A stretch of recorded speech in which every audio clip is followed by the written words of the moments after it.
All Hit Radio.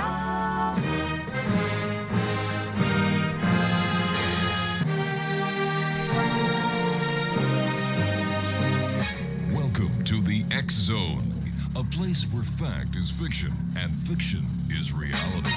Now, here's your host, Rob McConnell.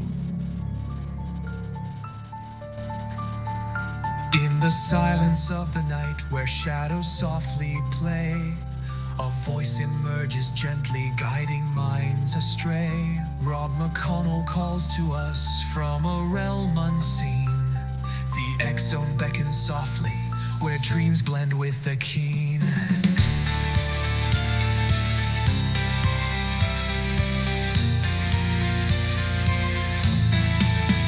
In the whispers of the cosmos, where the truth collides with lies, he crafts a tapestry of stories beneath an endless sky. And over 35 years of tales that twist and turn, each word a flicker sparking fires, igniting hearts that yearn. Dare to believe he softly pleads in this place divine, where fact is just a mirror and reality unwinds. In the X-Zone, oh, we dare to dream. And welcome back to the X-Zone, our number 2 of tonight's show. And we're coming to you on the TalkStar Radio Network, Mutual Broadcast Network, X-Zone Broadcast Network, and on your hometown radio, Classic 1220, CFAJ AM in St. Catharines, Ontario, Canada, and streaming at classic1220.ca. Well, as you know, this is a place where fact is fiction and fiction is reality. And our guest this hour is Marlene Pellicer, the creator and host of the Miami Ghost Chronicles. A seasoned professional investigator, Marlene has spent decades uncovering the eerie, the unexplained, and the truly bizarre. Through her investigations, interviews, and deep dives into the supernatural, she has become a trusted voice in the realm of paranormal research. Now, whether it's a haunted home, otherworldly encounters, or mysteries of spiritual energy, Marlene brings a unique blend of skepticism, intuition, and experience. So, turn down the lights, turn up the volume, and get ready to explore the unknown with Marlene Pellicer. And Marlene, welcome back to the X-Zone. Great having you with us again. Hey, it's great to be back. How are you doing, Rob? I'm doing pretty good. As you and I were talking before we went to air, that summer cold. Yes. I can't understand how you get a cold in the summertime. You know what's really funny? In my experience, my summer colds sometimes tend to be worse than the winter colds, which is you think is cold temperature. Yeah. Those summer colds, they're, oh man, yeah. And sometimes I wonder there's a little bit of allergy also in there, but yeah. Most probably.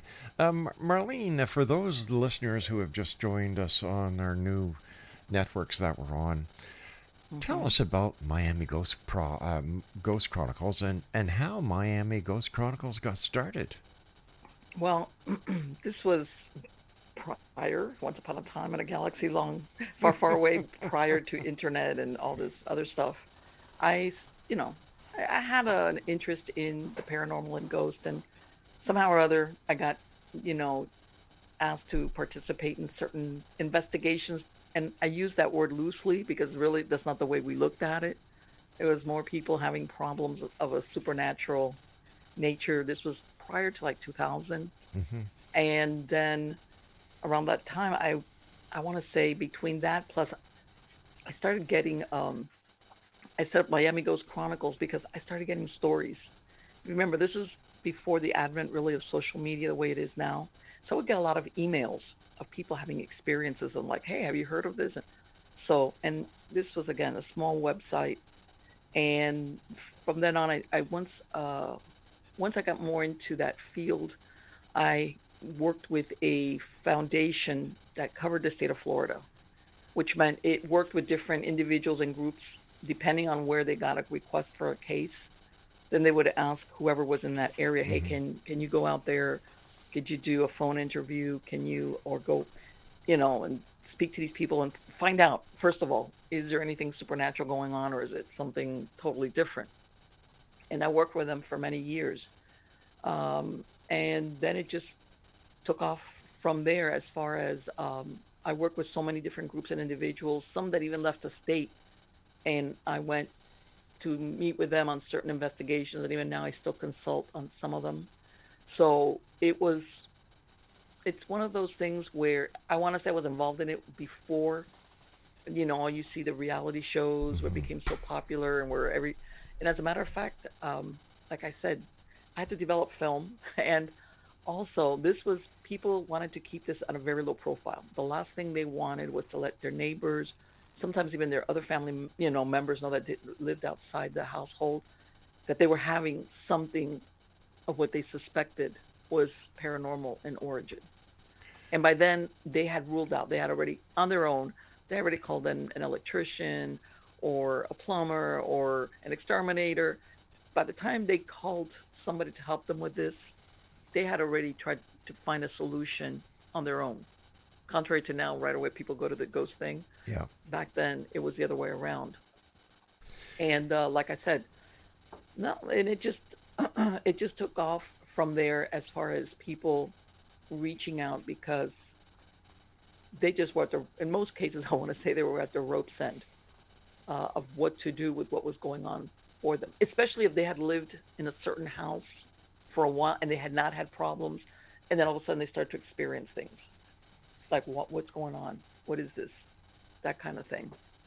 So, How have you seen the paranormal and the investigation of the paranormal change over the years? oh, okay, I'm going to give you the condensed version on that, Rob. You know what? Exactly that. With the advent, I want to say, of the reality shows when they started off in the early 2000s, Hmm. things like that, I was getting contacted, I want to say weekly, by producers. This was the very beginning, wanting to see if I could direct them to cases. And I told them, look, I can't tell you these people. Like I said, privacy was a big deal. Yeah. Nobody wanted their name, their face, their story anywhere near the public's knowledge. And I said, because I know what they were looking for was to speak directly to the people in the household. And I said, I can't give you that information. Now, contrary, now let's fast forward 20 years. Things have changed. People are not, it's more mainstream. People sometimes seek out the publicity. And I want to say there's a dash of sensationalism in there somewhere. And unfortunately, to be honest with you, sometimes that will interfere with legitimate paranormal cases. All right. And like I said, one of the hallmarks that you find when people, something is really happening or they think it is or something's really frightening them is they really want to keep a low profile, but they really want answers.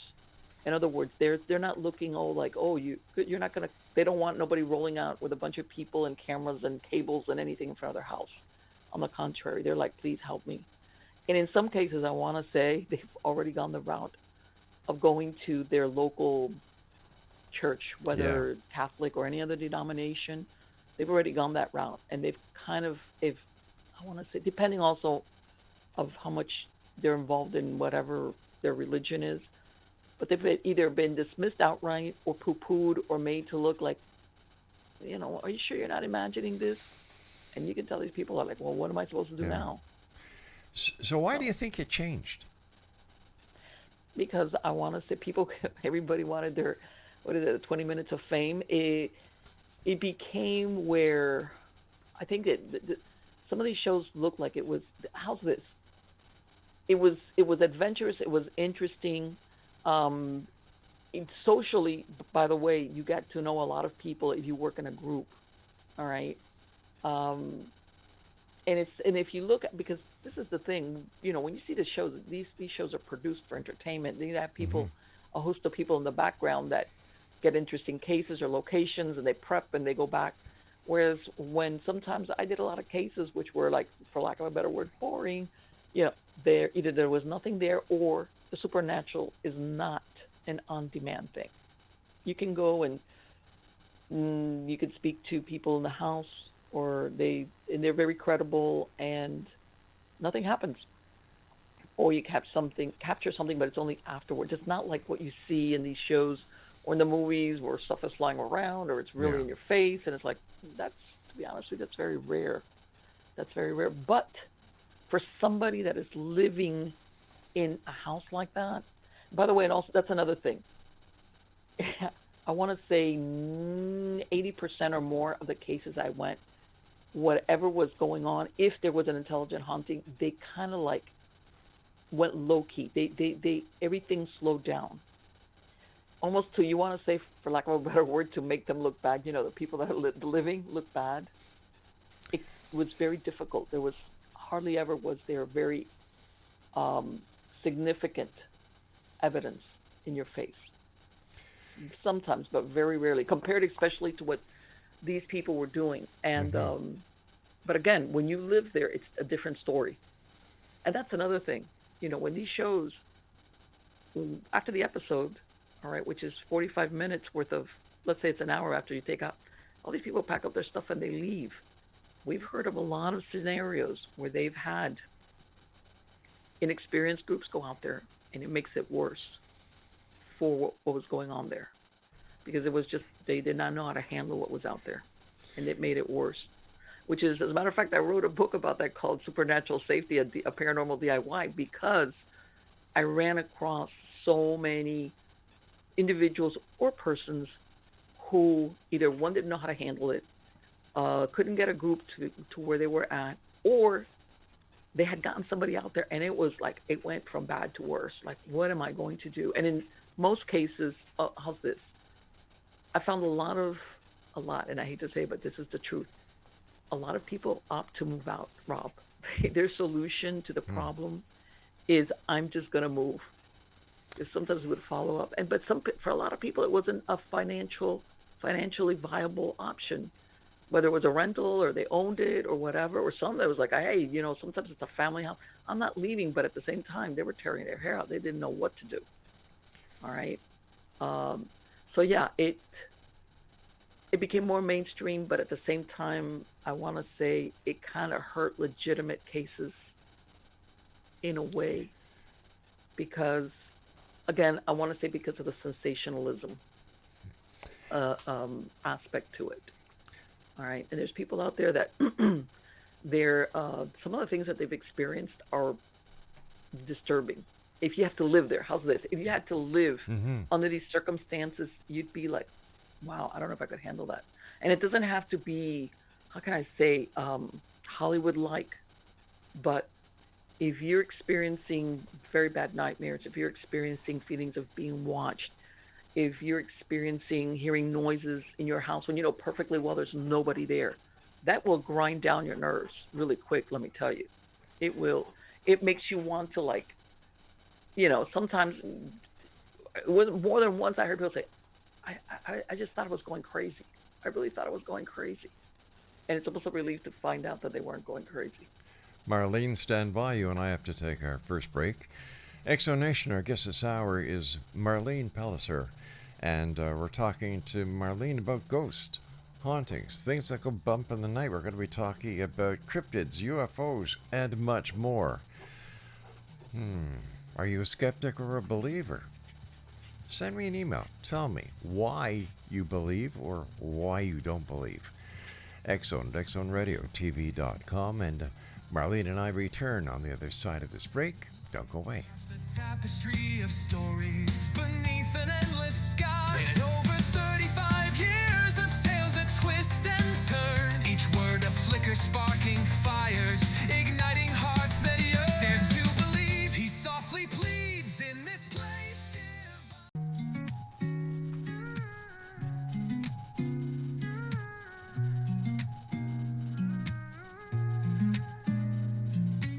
Tune into the X Zone, feel that cosmic flow. Rob McConnell's the captain, guiding us through the glow. Galaxies far and wide, we're on a quest for truth. Cover-ups and whispers, we're digging for the proof. From Roswell secrets to Rendlesham lights, the stories come alive on those mysterious nights.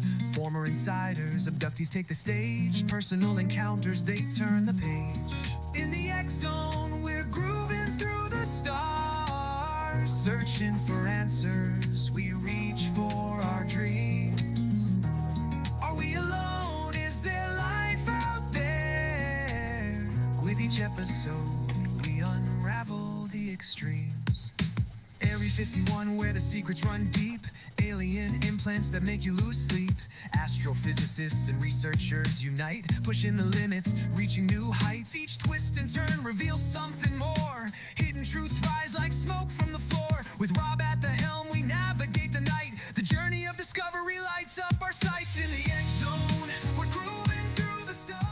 And welcome back, everyone. Marlene Pellicer is our very special guest this hour. And Marlene is the young lady behind Miami Ghost Chronicles. And it's funny because as technology has advanced, I would have thought that we would be getting more answers. But it seems that what we're getting, and this is just my opinion, and I'd love to hear your side, is that we're getting more questions and less answers. Yes. Well, you know what? It's really funny. As you know, as time has gone by, we were able to resuscitate people more Yeah. from where before that's it. Even from longer lengths of time, we were able, and it's surprising how many people do describe that near-death experience. Not all of them, and in some cases, not all positive, but everybody where they've been able to find where people have seen or overheard things that there's no way they could have known. Yeah. And then again, that we come to that thing is like, what happens to us after we die? That's true. What happens to the soul? Mm-hmm. Whether there's people out there that think that's it. Once you're done, you're done. There's no hereafter, and it's over for you. And then there's others, and depending, of course, on your religious beliefs, your spiritual beliefs, you might think of reincarnation. You could think of heaven, hell, purgatory if you're a Catholic. There's a bunch of different belief systems, as in, how's this, that the human soul never dies, in other words. But still, I think that one question, we've not had a definitive answer. It's going Because to if be. you think, I'm sorry, go ahead. No, I was just going to say it's going to be very interesting to see how quantum physics, works into Yes. the formula that is going to be, being tossed out there. And now with the advent of our AI and the possibilities that brings in, adding AI to quantum physics. Whoa. Oh, we're gonna go there, Rob. Let's go there. You know what? When you say AI, some of these early AI robots like Asimov, Yep. these sci-fi writers. As a matter of fact, Asimov was one of the main ones that he always wrote stories about robotics becoming sentient. Mm-hmm. Right? As in other words, sentience for him a lot of times was the equation of a soul. Right? That it wasn't just a machine that could do this, was obedient, Mm-hmm. et cetera, et cetera. So, which begs, okay, so then a robot is sentient and feels. And as a matter of fact, there's a lot of movies out there. You remember when Blade Runner came out? Yes. Yeah. Okay, the whole thesis of Blade Runner was these robots were made with basically a turn-off date, and they had a soul or a desire to live, so much so that they came back to Earth, to the Creator, like saying, "I don't want to die." And you only think of that as something that has a soul, right? So that we come right back to what happens, where's that distinction made? Because we think right now the AI and the robotics is that they'll become what's the word I'm thinking of? They'll become self-aware, but there is no soul there. How's that? They're self-aware because Yeah. of the computer or mechanics, but there is no feeling. There's no, even though lately I heard, I saw some stories about that it can actually try to deceive, that didn't want to be turned off, but still, it's like, you know, is having a soul or a spirit only a human thing? Can robotics or something mechanical made of metal and rubber and wiring capable of that? Um, it's a big deep rabbit hole when you start going there, because let's face it, we always think of ourselves as the only ones with a soul, and up to, I want to say, lately people didn't even think animals had souls, which by now, if you're an animal lover, you will beg to differ on Oh, that. But certainly. Yeah. yeah, but people even thought it was just people, humans, period. That's it. Those are the only ones that have souls. And yes, that whole thing with the AI, besides the fear of that they, how they're going to impact the workforce, or that they'll just be smarter and outmaneuver their Mm-hmm. creators. Well, You we've know, we've already go ahead. seen how the AI is starting to affect the workforce. Oh yes, yes. Entry level jobs are no longer, Hmm. available because AI has walked in and taken over the jobs. Now, I agree that AI is good, that there are certain applications that are, you know, fit the bill for what AI does, just like robotics. Right. But what has happened, in my opinion, is that technology has crept up on humanity, and humanity has thought, I don't have to worry about a machine. I don't have to worry about computers. Then all of a sudden, the reality sets in as, yes, you have to worry. And if you didn't take the the opportunity of learning and growing with technology, Oh yeah. Yes, absolutely. you're out of a job. Well, I think that happened with the Industrial Yeah. Revolution when, a lot of these machines that were made to go to the fields and pick things and the Mm-hmm. locomotives and even the car, what it did. A lot of businesses, as all these inventions, mechanical inventions came along, there was something that was it. That was it's their existence or their reason for being, it hit a sunset. It's like it's over. Um, and I think that, how can I say this? We've how everything that nowadays, and this is the thing, there used to be jobs that were so simple that person even with a rudimentary education could do it. How's that? You could, a lot of factory jobs and other Sure. things, you could do it. And now, I mean, I want to say, for example, cashier, let's face it, you don't have to be that smart because all you have to do is scan a barcode. Right. But and you don't even have to think of how much change do I have to give this person.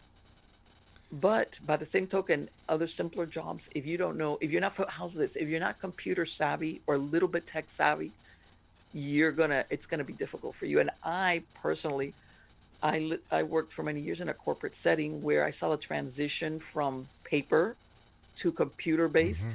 It wasn't overnight, and I saw exactly what you talked about. There were some people that were very resistant to it, and let me tell you something. I worked for a major corporation that did a lot of training, and they just didn't work for them, and they got left behind because, sure enough, everything went into computer. It was computer based. And All we see right. that happening again and again and again. As in the banking world, Oh yeah. the ATMs. You don't go into the bank and see the teller anymore. You just go up to the ATM and it does all the work for you. And Yes. it's just like cashiers in grocery stores or Oh in no, the we're pharmacies. talking about. We are the cashiers. Yeah, yeah. We are the cashiers. You're right. Yeah. You're right. It. And once upon a time, people would actually pump gas for us too. That's right. That's right. And the world is changing. But when you look at the world of the paranormal, Now let's see that's where all of this mechanics or computer or AI or any of that is not. It's like those two things don't overlap. no. And I know what you were talking about as far as the laws of physics or quantum Hmm. entanglement, even what they're doing with the CERN collider out there. That sometimes personally wigs me out because I'm like, do they really know what they're doing out there? Like, are they going to do something that stupid? In other words, sometimes when you think, there's some things that even if you can do it, you shouldn't do it. That's right. Like, we shouldn't play God, Exactly. you know? So that, and same thing along the lines of cloning. I don't know if you, Oh, not too long ago, this story came out. Even though it's been rolling around for a while, that they were saying about cloning bodies for parts, for body mm-hmm. parts. Yep. And I was like, God, that's horrible. You know. And by the way, I know that they make it sound. I'm sure that if not if, let me take that back, which they probably do have that technology, that would probably only be available to somebody with very, very deep pockets. Because basically, one of the major hurdles that nowadays people with health problems, let's say they have a transplant, is that your body will reject it. But if that part is coming from you, as in your clone, you don't have to worry about a rejection. You don't even have to worry about being put on a list to get, let's say, some type of organ transplant. So I'm saying that I'm sure that would only be available to somebody with very deep pockets. Contrary, but still, regardless, the idea personally for me is it's horrible because we come back to, does a clone have a soul, even just because this was cloned? I think we have to be very careful when it comes to Yes, of course. the manipulation of the human body, the creation of cloned parts. You know, Hmm. there's a limit where we should go, and Sure. it's those people with the deep pockets that you were referencing a few minutes ago who Hmm. are leading the charge for science to give them immortality. Yes, And once I know, again, but I think they started off though so that people don't wig out like, oh, this is to benefit humanity, as in collective humanity, but they really do mean just that. That's that what is I so, think. yeah, that's the way it is. But once again, we take a look at AI, we take a look at quantum physics, we take a look at modern technology, the advances that technology are making in leaps and bounds. But in the world of the paranormal, nothing No, changes. again, we're talking a soul. A soul Yeah, is, if you go with the thought, or the belief, of a soul, or because remember, a ghost, there's a spirit, which is our soul that goes on into the presence of the divine, and then a ghost supposed to be a human spirit that is trapped here on the earth plane for some reason. Okay, it could be unaware that they've died, to fear of hell, right, depending on their belief system, to just don't maybe they think heaven's boring. Who knows? I mean, or they're just that kind of person that they let's say they built that house and they're going to stay in that house and nobody's going to live there because maybe they were a very materialistic person during their life, and it's like they the part that I don't need a house anymore escapes them. So they're going to stay there. There's a host of different reasons. Marlene, stand And by. We've got to take our break at the bottom of the hour. Exonation Marlene Pellicer is our special guest, and she is the young lady behind Miami Ghost Chronicles. We'll be back on the other side as we continue this fascinating conversation. And, buddy, what do you think? Does the soul live on? Will technology overtake the soul? Or will the soul overtake technology? I'm Rob McConnell. We'll be right back. Dreams. Are we alone? Is there life out there? With each episode, we unravel the extremes. Around, it's time for the show. The X Zone's where the wild mysteries flow. Rob McConnell's here with a voice so clear. Dive into Bigfoot, no need for fear. In the heart of the woods where legends reside, with footprints and stories Uncle Sam confides. Patterson Gimlin, let's rewind that tape. Frame by frame, let's scrutinize the shape. Expert guests and researchers on the line, with skeptics chiming in, forming quite the design. Whether sightings are true or just a wild tale, we're exploring every clue, let the mystery prevail. Searching for Bigfoot, oh what a ride. In the X Zone, we'll take it in stride. Thermal imaging and whispers at night. Rob's got the scoop and he's shining a light. Keep your minds open, let curiosity reign. And welcome back, everyone. Marlene Pellicer is our special guest. And Marlene, you would think that with the technology we have, with all the um, supercomputers that are out there, quantum computers are coming out very shortly, hmm that the the quest for Bigfoot, the search for Bigfoot, the the truth behind UFOs, and all the mysteries that you and I have talked about over the years would be solved. And once again, well, you know what? This is the thing, though, Rob. From what my understanding is, all these computers, they're only as good as the information that they're given, that's fed into them. yep, Even though it's supposedly a totality. So, in other words, it cannot give you an explanation beyond what it does knows. So, in other words, it could come up with a I don't know. In other words, I don't think it could ever come up with an explanation or verification. For example, yes, Bigfoot exists. It would just have to go through all the millions of reports of people saying they saw it and other people saying, oh, that's not true. But as far as definitive proof, we're still back where we are yeah. right now, which is short of God. one being captured alive or some proof that one was dead or a skeleton. That's it. I don't think that robotics is going to give us the answer that we want as far as all these mysteries. Same thing with the afterlife. Um, I want to say for a computer or robotics are the perfect atheists. All right, they're the perfect atheists because they could only give an explanation or even extrapolate based on what they know. And I don't think it can. How's this? Because I think humans sometimes there's the pursuit of the mystery is what drives a lot of humans. And sometimes you find out, oh, that mystery, this is the answer to the mystery, or no, there's no answer, or we kind of know. I don't see that coming from AI or robotics, unless somebody tells it, look this up. But not on its own do I see it trying to solve all these things that you humans run around trying to figure out or verify. Same thing even now with even the UFOs and the extraterrestrials. You wonder if we ask a computer, do extraterrestrials exist? It might say yes, or it might say no, or I think it's going to come up with the same answer we have now. They don't know because they're only given the information that's fed into them. And yes, you have a lot of people with sightings, both of UFOs, extraterrestrials, abductees that talk about experiences they've had. But still, there's such a variety of reports and counter reports from skeptics that I think we would be left, even if we fed that question into a computer, we'd still be left with the same answer or lack thereof that we have right now.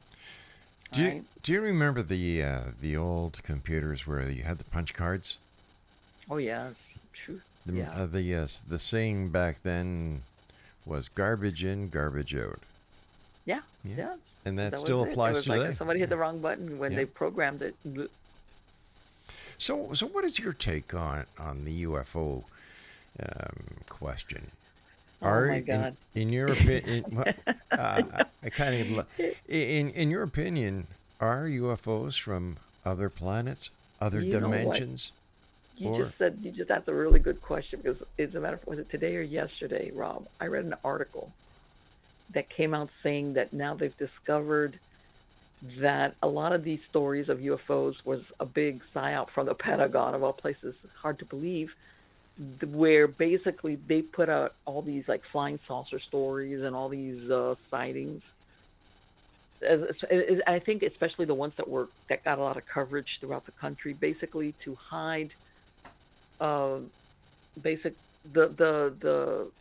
what we were building. In other words, man-made stuff, because we weren't supposed. It wasn't supposed to be known that they were designing or in test flying certain things, certain aeronautical things. So the next best thing was saying, oh, we'll put out the story out there that it's a flying saucer or some type of UFO. It's a great cover story. It's great. Yeah. It's like, let's deny it's a weather balloon on one end, and then on the other end, we'll just throw in some stories like, for sure, this pilot saw this. And I was like, you know what? As much as I want to be a cynic, there's a part of me that goes, that could be true. It's, again, but then you have a lot of people that have had their sightings, and they believe. Back. Is it ET or is it us? Belief is the strongest power in the universe, in my opinion.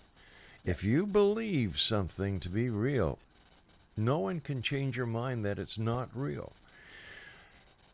And looking at the UFO scenario, if you believe you've seen a UFO or that you've seen something that resembles the extraterrestrial made famous by Hollywood, nobody's going to change your mind.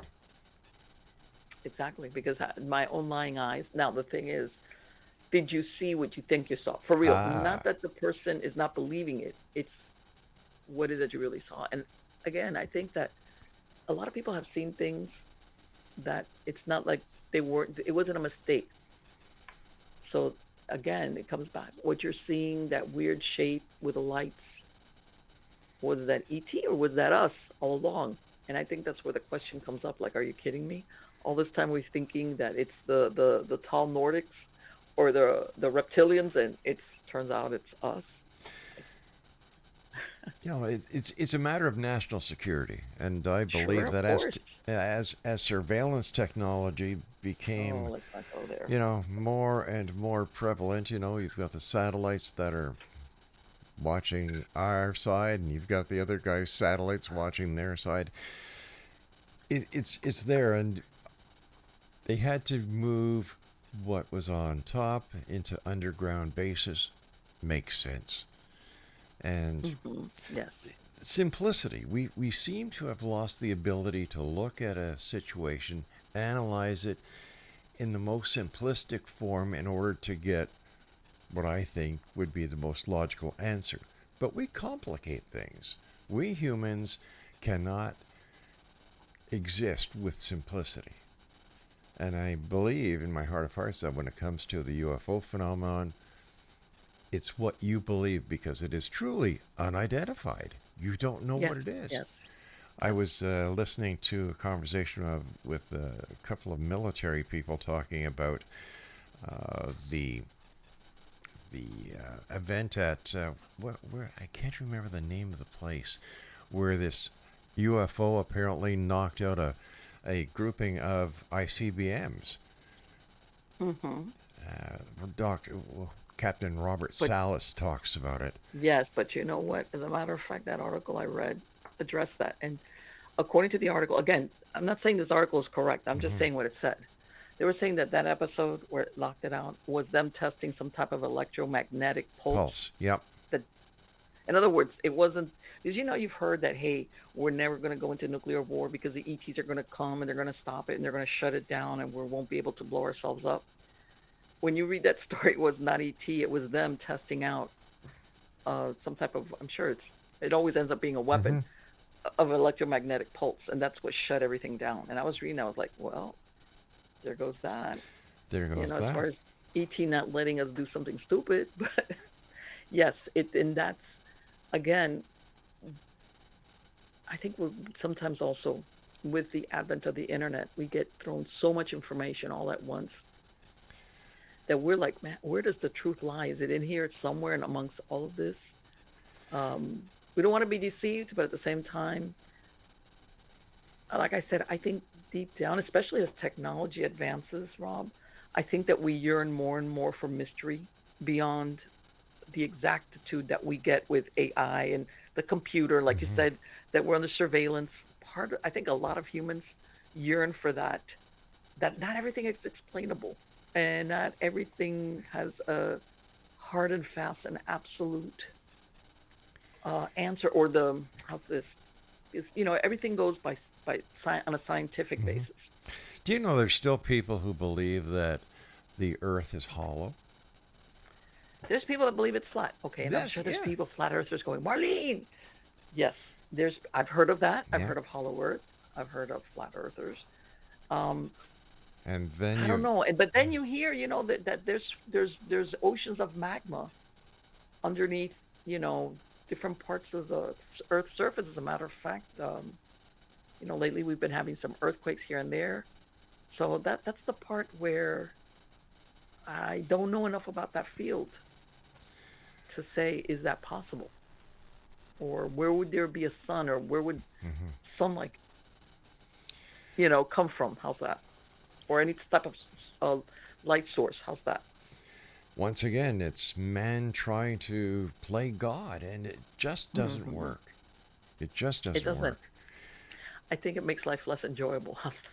I Don't get me agree. wrong. We should be curious and try to solve. And yes, I understand that. But I think a lot of the joy of life has been robbed because we're told no, that's too vague. It's got to be scientific and provable, and that's that. That's the end of that. And if it's not, then it doesn't exist. And There's a lot of uncertainty when it comes to those who want to believe in the paranormal and those who do not want to believe in the paranormal, believers and sure. skeptics. And that is great because we live in a what I call a binary existence. Zero, Hmm. one, up, down, in, out, right, left, Yes. and so on and so forth. But I also believe that both sides can coexist in such a Yes. manner that they will enrich each other's view and to bring a conclusion that satisfies both parts. And I Well, I can't. think that Mm, a lot of times, you know, sometimes I want to say people don't want to see themselves as being, what's the word I'm looking for? Oh, you're superstitious, or oh, that's like backwards, mm-hmm. or you're gullible, because if they think of something that's not proven or scientific, like you said, and they're afraid of being labeled that way, and they don't even leave. By this, I'm not meaning, hey, believe every little thing that they tell you, but that you at least leave the door open enough to say, maybe, Maybe. maybe, yeah, that might be possible. And I think that when I think we're hardwired to believe in something beyond ourselves, to believe in the soul and in mysteries and things that can't be explained or measured, even by even all the advanced stuff that we have now. And and like you said, I think that the more they crunch down on us with surveillance and robotics and scan your face and all that Yeah. stuff, I think the more there humans being humans, there's a lot of us that are going to go in search of mysteries, including what lies on the other side of in the Reality. hereafter. Stand by. You and I have to take our final break. And Exonation, Marlene Pellicer is our very special guest. And we'll both be back as we wrap up tonight's edition of the X Zone from our broadcast center and studios in St. Catharines, Ontario, Canada. Don't go away.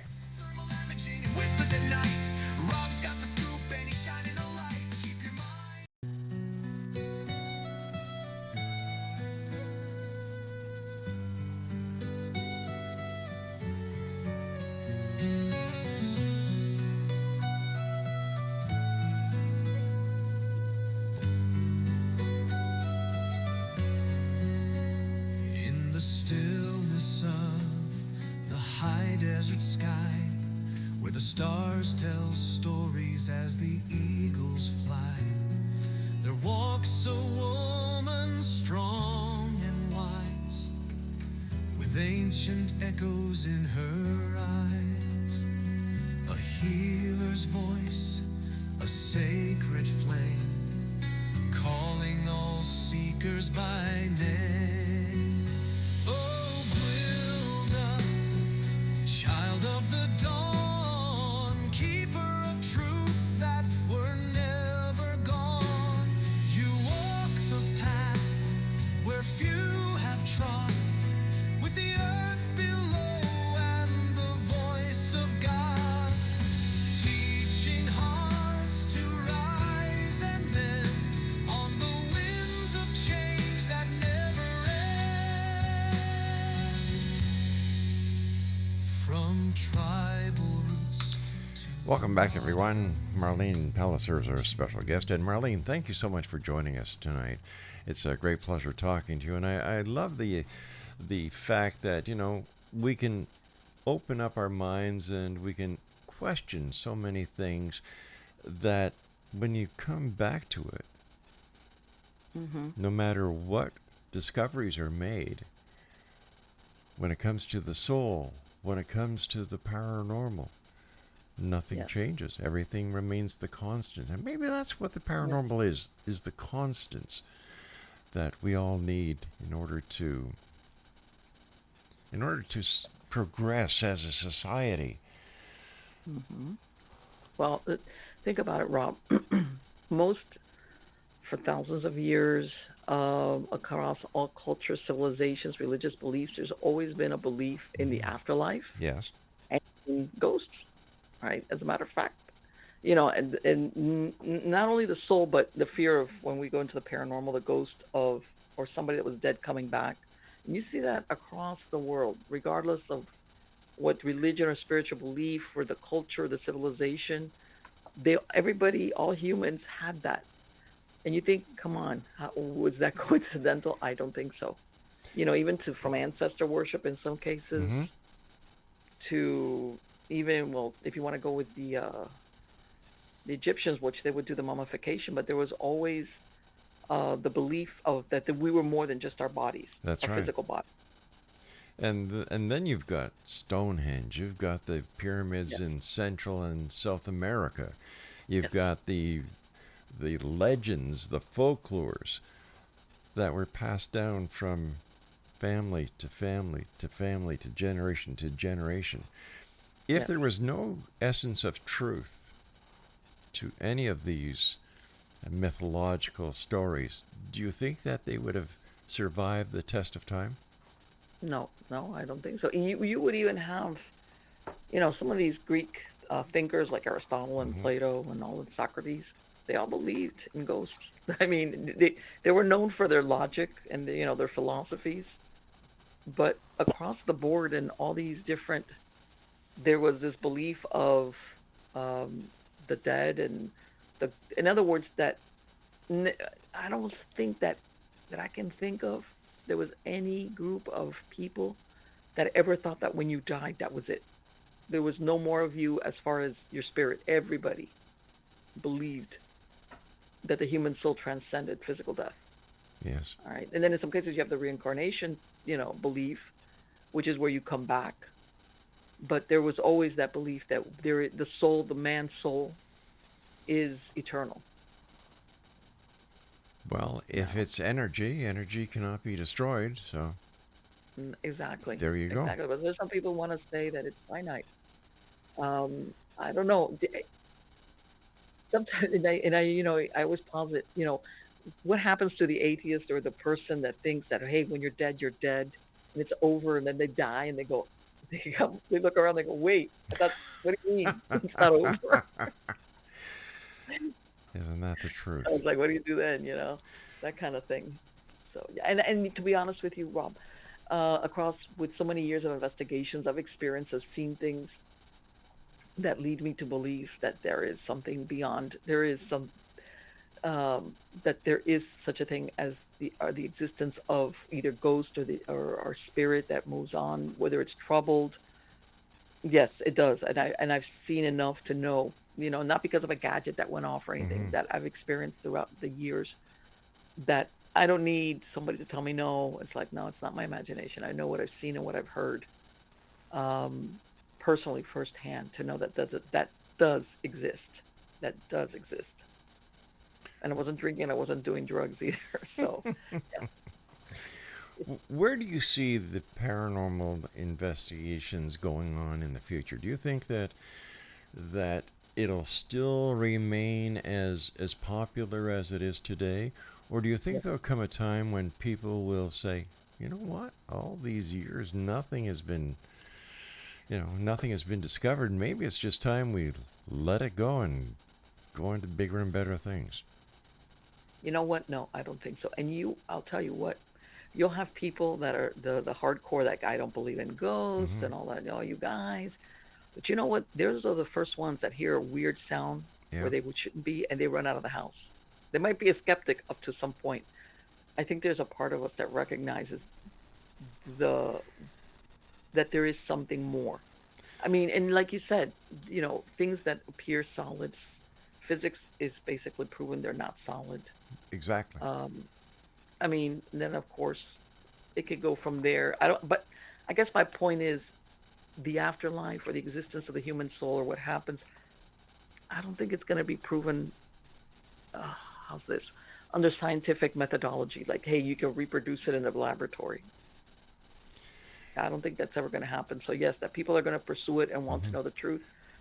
Some people not. Some people's like, I think I know what it is, but I'm okay with not knowing the full truth. Or I'm kind of scared if I find out, what happens to us after we die. Here's the ironic part. You have the believers on one side, you have the non believers on the Yeah, other side, and each one could not exist without the other. sure. Yes. Because Yeah. the stronger you have the believers believing, the harder the non believers will try to disprove what the believers are believing. And it just keeps going back and forth, back and forth, back and forth. Well, and some people, they just want to. I'll tell you what. In my experience, the ones that what is it? The dog that barks a lot doesn't bite, or some one of those sayings. The people, the ones that's hardcore skeptics, or the ones that say no, that's not true. There's no such thing as ghosts. It's like, who are you trying to convince, me or you? Exactly. You know, that kind of thing. That's what I've come across most of the time in my experience. That usually, what it's covering up is a fear of that there is more to this than just that's it. Because let's face it, when you think of that, depending of course, it's like hell. Personally, I don't believe in hell, but I'm saying that you're going to be judged or something like, what you've done, you're going to be accountable for. And I think that a lot of people want to avoid that could actually happen. Well, I look at the Bible as a book that was written to try to bring some semblance to a society that basically knew nothing about its origins, its why the moon comes up at night. There are so many questions that you had to have some semblance of law and order. And I think this is where the Bible and all the other religious books came in, was to give some semblance of order so that people just wouldn't go crazy on each other. And yes, I do believe that every religious philosophy serves a purpose. But when you look at it, they all have a single higher deity. And then you have what we would call the apostles, the followers, the believers. There has to be something more to it than what we understand right now. You know what? And now I just remembered something, and I don't know. Maybe you might have seen this, Rob. This is something that I think it was published yesterday or today. That there's a gentleman. He's Korean. He's supposed to be like at an IQ of like 267. And he just professed that he believes that Jesus is God. When I read that, I went, huh? He's a scientist out of South Korea, and he's been certified, how's that, as having one of the highest IQs ever recorded. Which you would think that type of person is going to be the last one that's going to make a statement about. And by this, I'm not talking, because I know there's a lot of people that if you're not Christian, as far as you believing that Jesus Christ is Messiah, et cetera. But basically, he's talking about the belief in God as in a God. Yes. Right? And when I read that, I was like, oh, God. And again, this is not an aesthetic living in the cave that you could say, well, I received a vision. This is supposedly one of the smartest persons right now on planet Earth. And he made that statement. So, again. Once again, when you look at the Bible, in my opinion, it is the greatest book that has ever been written. When you look at the book of Genesis, in the beginning it says, and God said, let us create man in our image, our likeness. Who are the others? Who are the ours? And Moses wrote the first 4 or 7 books of the Old Testament. Mm-hmm. If the same things that happened in biblical days were to happen today, how would they be written? Would they even be acknowledged? So many questions, so few answers. Yes, and you've heard that. There's certain books that were omitted out of the Bible. Yeah. I mean, there's a lot of questions, but still, the gist of the intent of it, as far as what is there, what was left, the importance, you can't overlook it. You just can't. And again, especially how's this? And I know some people are going to say, well, the less a religious or spiritual path in a person's life or a society's, you see the effects of it are lawlessness. Yes. unhappiness. Mm-hmm. The society falls apart. It's like, okay, which world do I want to live in? No, I'm sorry. I'd rather live in a world where I'm not talking about control. I'm talking about where you feel safe and, your children or Mm-hmm. your family can exist and their security versus, Marlene, I hate to do again, this, my dear, but we've run out of time for tonight. Let's oh, do that's this. okay. Let's do this again. I really Yes, had a great absolutely. time talking with you. Thank you for sharing with us. And I look forward to the next time you join us here in the X Zone. And to you, the members of the X Zone Nation, thank you for being with us tonight. I'll be back tomorrow night at 10 o'clock as once again we cross the time-space continuum to this place that I call the X Zone, Monday through Friday from 10 until midnight. And always remember to keep your eyes to the sky and your heart in the light. So from everyone here at the studios, to everyone out there at home listening or wherever you are, thank you. We'll be back tomorrow.